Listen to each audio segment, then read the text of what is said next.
my iconoclastic art sluts, it's Allison Moon, and you are listening to an Artgasm Quickie. This episode is specially brought to you because of the generosity and grace and grandeur of my Patreon supporters. Everybody who supports my Patreon helps by defraying the costs of running this podcast, and so I've been able to do this weekly as we've been under social distancing, even though I'm busier than ever, because of the support of my Patreon supporters. So if you are interested in becoming a patron, I would very much appreciate it. This podcast is 100% self-funded. I don't, at this current moment, take sponsorships, and so all of the costs are out of pocket, and those expenses are offset by the generosity of the people who support me on Patreon. So if you're curious about that, you can go to patreon.com, that's patreon.com/Artgasm. All right, so for today's topic, it's a short one, and I just wanted to talk about this concept introduced in the book The Sadeian Woman by Angela Carter. The Sadeian Woman, that's as in Marquis de Sade, it's Sadeian Woman, and basically the full title is The Sadeian Woman and the Ideology of Pornography. And Angela Carter is one of my favorite thinkers ever. I think the way that she perceives gender and sex was certainly forward-thinking for the time when she was writing, and at the same time, I think of her as very much a spiritual guide in terms of being both a public intellectual and also a writer of narrative. She wrote fantastic stories and also these wonderful texts of nonfiction. And The Sadeian Woman is the latter category. It is a nonfiction text that is, again, about not just about pornography, but about kind of sexuality and femininity and woman identity in entirety. And it's such a powerful book that literally one of the best concepts I've encountered in a book in a long time is on page 6. So it's that kind of book. Again, this is kind of off the cuff. I don't really have notes here, so I apologize if I wander a little bit. But what I think is so important about the concept that I'm about to share with you, I'm going to give a little bit of personal context and how I think this concept is really great. So if you're a listener, you know that I am a sex educator, and I've been in the sex education business for about 13, 14 years now. And because of that, I've been able to work with a lot of people across a lot of different kinds of sex education. Sex education is not a one-size-fits-all thing. My personal brand of sex education is usually pleasure-focused with a queer angle. And so my books, Girl Sex 101, Bad Dyke, they're kind of all towards this idea of breaking out of the paradigms of what we consider to be normal, what we consider to be the standard by which we compare things. So kind of trying to deconstruct this cis-hetero framework from which we have perceived and discussed sex throughout history in a lot of our culture. So that's my perspective. But at the same time, I encounter a lot of people who have very different perspectives on sex education. And because, this is a very diverse field. And one of those things that I encounter quite a lot is a lot of people who work in the neo-tantra realm. And I have never been particularly comfortable with neo-tantra as a concept for a lot of different reasons. This is not to say that I have any problem with the people who actually practice it or teach it. I think there's a lot of value in it. But I've often felt like an outsider, and I've felt often like I couldn't not find a place for myself within that realm. And again, for a lot of different reasons, I'm white. And so by that very nature, I think that oftentimes people who practice neo-tantra don't often acknowledge white supremacy and colonialism when they discuss tantra concepts. And also I feel like oftentimes, in a lot of ways, like New Age spirituality has been kind of geared towards this very specific, very white, very Western, very upper middle class, very hetero perspective on indigenous religions, on religions practiced almost exclusively by brown people. And there tends to be kind of a remaking of the colonial ideas in some tantra that I've seen, some neo-tantra that I've seen, where it doesn't seem to actually acknowledge the complexity of what quote-unquote real tantra is. And that to me has always been a sticking point. Those are some personal gripes, though, and I know that there are plenty of people, there are plenty of queer practitioners, and there are plenty of practitioners of color, and there are plenty of people who do take Tantra and their study, their scholarship of it very seriously. And so in my explanation of this, I don't mean to denigrate those people who actually are doing the work. I just find that oftentimes, like a lot of different things, oftentimes it's the people who kind of seem to be the least educated and the least informed and the least respectful who tend to have the largest platforms. And at the same time, there are a lot of amazing, amazing people out there. I mean, I think Barbara Carlos is the first person that comes to mind who talks about Tantra from a Western perspective and at the same time with great reverence for the origins of it. This is all a little bit of context for what I'm about to share from Angela Carter's book. So in the book, very early on, Carter is starting to explain really this idea of the sexual archetype and how damaging it is. And this is one of the reasons why I think she doesn't use Tantra or Neo-Tantra at all in this area, in this section, but I found it to be very evocative for my personal experience because she talks about how there's this reverence for archetype in a lot of times when we talk about sex. We like to think about the potential of turning into the quintessential woman or the quintessential man during the sexual act. And this depersonalization that happens to embody some sort of archetype, to embody some sort of God figure of what it is to be a capital W woman or a capital M man. Again, this is very problematic, very heteronormative for all the obvious reasons. But I think what I loved about what she had to say was that by creating this idea of the archetype during sex, we're actually kind of missing the point of sex completely. And as point of fact, she uses graffiti as the great example of this kind of sexual depersonalization, where she talks about how the sexual act can be kind of completely drawn down to the erect cock and the gaping hole, right? And these two kind of abstractions of genitalia that are used to kind of consume the entirety of what sex, quote unquote, is. And then I'm going to quote her here on page 6, where she says, "The nature of the individual is not resolved into but is ignored by these archetypes, since the function of the archetype is to diminish the unique I in favor of a collective sexed being, which cannot, by reason of its very nature, exist as such, because an archetype is only an image that has got too big for its boots and bears at best a fantasy relation to reality." And this is, I think, a really great point around what it means to try and hold on to this ideal of what it means to have sex with somebody as an archetype. Because we do, when we do try and embody this kind of archetypal idea, we are often removing our own identity and trying to fill that void with a bunch of stereotypes. And I don't mean to diminish the power of this potentially as a healing modality. So a little bit of a caveat before I go into the rest of Angela Carter stuff. A lot of people I know who practice different kinds of archetypal, kind of magical god, goddess types of sexual magic or just sex are often trying to reduce the complexity of their sexuality to a bare bones minimum of existence such that they can rebuild their relationship to their sexuality. And I do think that there's value to this. I think there's a lot of value to, particularly when we're dealing with trauma or any sort of history in which our relationship to our own body and our own sexuality has been so muddled and so confused and so contradicted by our actual behaviors. Sometimes sex can get really fucking complicated, right? And so I think that there's a lot of power in doing a ritual or doing work to strip away that complexity to try and find a fundamental foundation. And for many people, that fundamental foundation is oriented towards sex, as in like male, female, or gender, and the historical precedences that we assign to those things. I think that can be very valuable. Understanding, of course, that those stereotypes, those historical precedences are not without their contexts, that what it means to be a man or a woman historically changes based on where you're from. What it means to be the right kind of man or the right kind of woman, or a sexy man or a sexy woman, or a fuckable man or a fuckable woman is not a universal constant.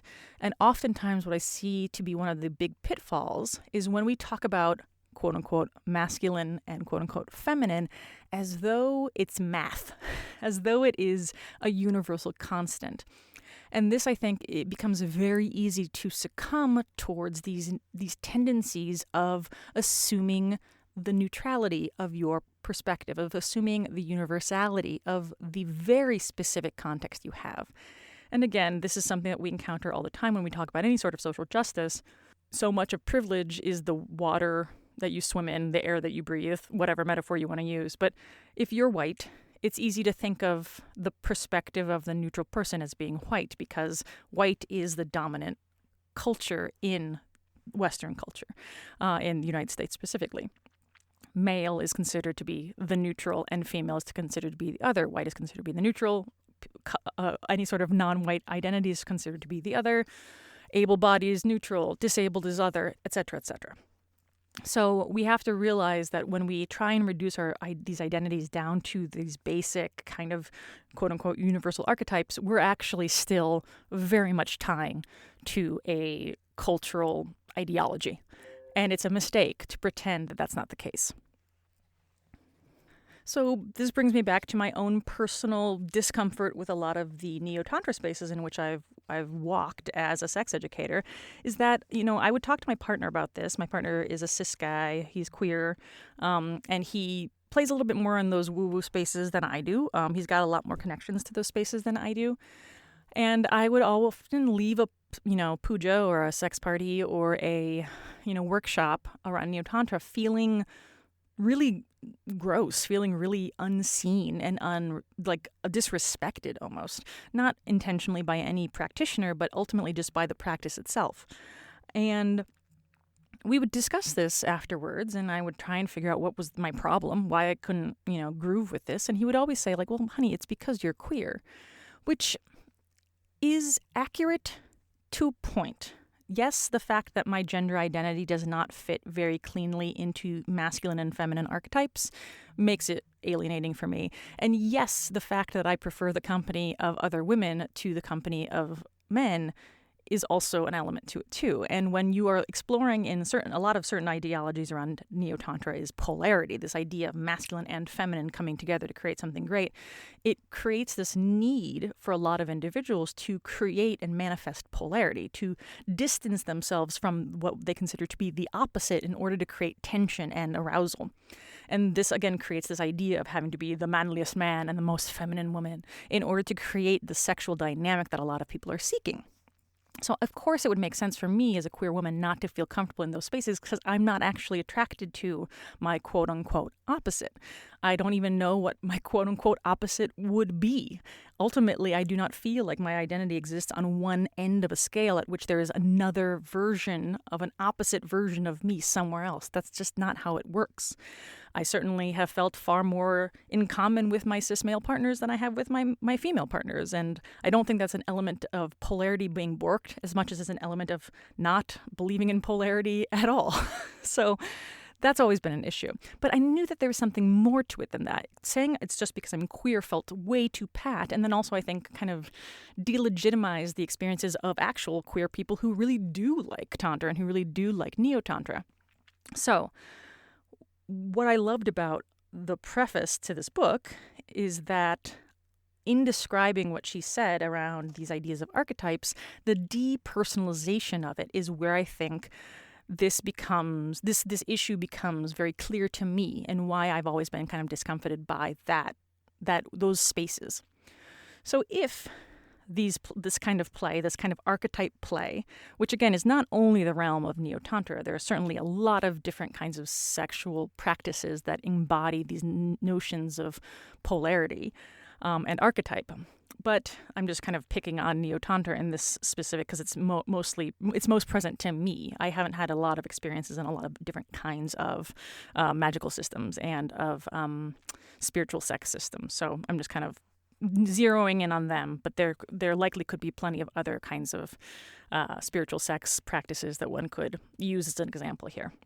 But if we're using archetypes as this notion of the depersonalization, the dehumanization in some ways, this kind of like removing of the practical realities of a human body and the practical realities of human identity and the nuances of individual personalities and tastes and preferences, well then, what is the opposite of that? And ultimately, this is where I think the idea of queerness becomes really useful in this realm, is if polarity and archetype play is the dehumanization or the depersonalization of sex, I believe that one of the ways we can use the term queer is a hyper-personalization of sex. It is kind of diametrically opposed to this neutering and, well, not neutering, but removing of nuance.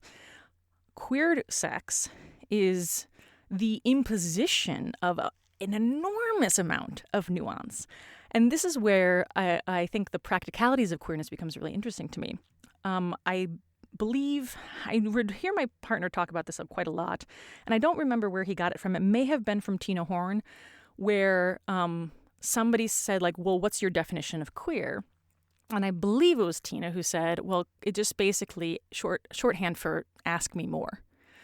Queerness is the beginning of the conversation, not the end of it. If somebody says, like, what are you into? And you say, I'm queer, that's the initiation of a conversation, not the explanation of everything that came before. And this is really important because I believe that queerness is that Boolean search. It's the everything else. And this is why I think it's such a powerful term for identities, but also just for, as an adjective, queer sex. It stands in for everything other than the stuff that we take for granted. And so it becomes this hyper-personalization thing. And for those of us who are queer and non-monogamous often and who play in sex-positive spaces like dungeons and sex parties, people who have a lot of sex with a lot of different people, if you are this person, you will recognize this. And if you are not this person, trust me when I say it's a lot of conversation. We talk so goddamn much about what we're into. This is why things like the hanky code exist. This is why we have a lot of negotiations. This is why we put our pronouns in our Twitter bios. We are trying to drill down as many different ways of perceiving our bodies and the ways that we can interact with other people as possible. When we talk about like the gradations of asexuality, right? I think that's a fascinating one because we can think of asexuality in this very broad term as being somebody who's not into sex. So what else is there to say? Well, talk to some asexuals and you'll see that there's a whole lot more to say because there's so many different ways of being a person who doesn't necessarily engage or desire sex. But that doesn't mean that you don't engage or desire romance or friendship or sensual touch or all the different ways in which people relate to one another. So this is why I think this is a really cool philosophy to explore the, again, binary between archetype and queer. And I think this actually speaks a lot to the practicalities of sex, too. Like, I don't want this to just be me waxing philosophical about this. I think that ultimately the way that this actually applies to our sex lives is very important because that hyper-personalization allows for a truly intimate experience. Again, I'm going to quote Carter here. She didn't talk at all about the queer thing. That's all me. She's been talking a lot about the archetypes, and where I kind of created this, where I jumped off from that was kind of understanding, like, if archetypes are quote unquote a problem, what's the alternative? So one of the things that she says that I think is so absolutely great is when she says, so she's introducing this concept by talking about the missionary position and how it kind of encourages women to think of themselves as the archetype, as the soil that is plowed and tilled and seeded, right? It is this idea of pressing us into the earth so that we can feel the fertility of the earth and we can feel what it is to be one with the earth, right? Which is a very common concept within archetypal thinking around male and female identities. So she says, it is a most self-enhancing notion. I have almost seduced myself with it. Any woman may manage in luxurious self-deceit to feel herself for a little while one with great creating nature, fertile, open, pulsing, anonymous, and so forth. In doing so, she loses herself completely and loses her partner also. The moment they succumb to this anonymity, they cease to be themselves with their separate lives and desires. They cease to be the lovers who have met to assuage desire in a reciprocal pact of tenderness, and they engage at once in a spurious charade of maleness and femaleness. The anonymity of the lovers whom the act transforms from me and you into they precludes the expression of ourselves. So the act is taken away from us, even as we perform it. We become voyeurs upon our own caresses. The act does not acknowledge the participation of the individual, bringing it to a whole life of which the act is only a part. The man and woman, in their particularity, their being, are absent from these representations of themselves as male and female. These tableaus of falsification remove our sexual life from the world, from tactile experience itself. The lovers are lost to themselves in a privacy that does not transcend but deny reality. So the act can never satisfy them because it does not affect their lives. It occurs in the mythic dream time of religious ritual. Okay, so there's a lot there. I can imagine that some of you, as I do, have a little bit of a problem with that last line, where if something occurs in the mythic dream time of religious ritual, it doesn't affect our lives. Well, I don't necessarily agree with that conceit, but I do think it's really relevant when we talk about this idea of depersonalizing sexuality. When we use the archetypes, we have removed individuation from sex. And I personally find that to be very empty. I feel when I have had that kind of sex, when I've done that kind of ritual, which I've certainly done in workshop scenarios, yab yum style, feeling my yoni open and his lingam pressing, I've done that before, and I felt like I've been performing a role. It felt like acting. It felt like not some sort of connection to the Great Mother, not some sort of cosmic force of understanding myself, but of play acting, of pretending to be another person to achieve some sort of result, not for myself, but for the audience.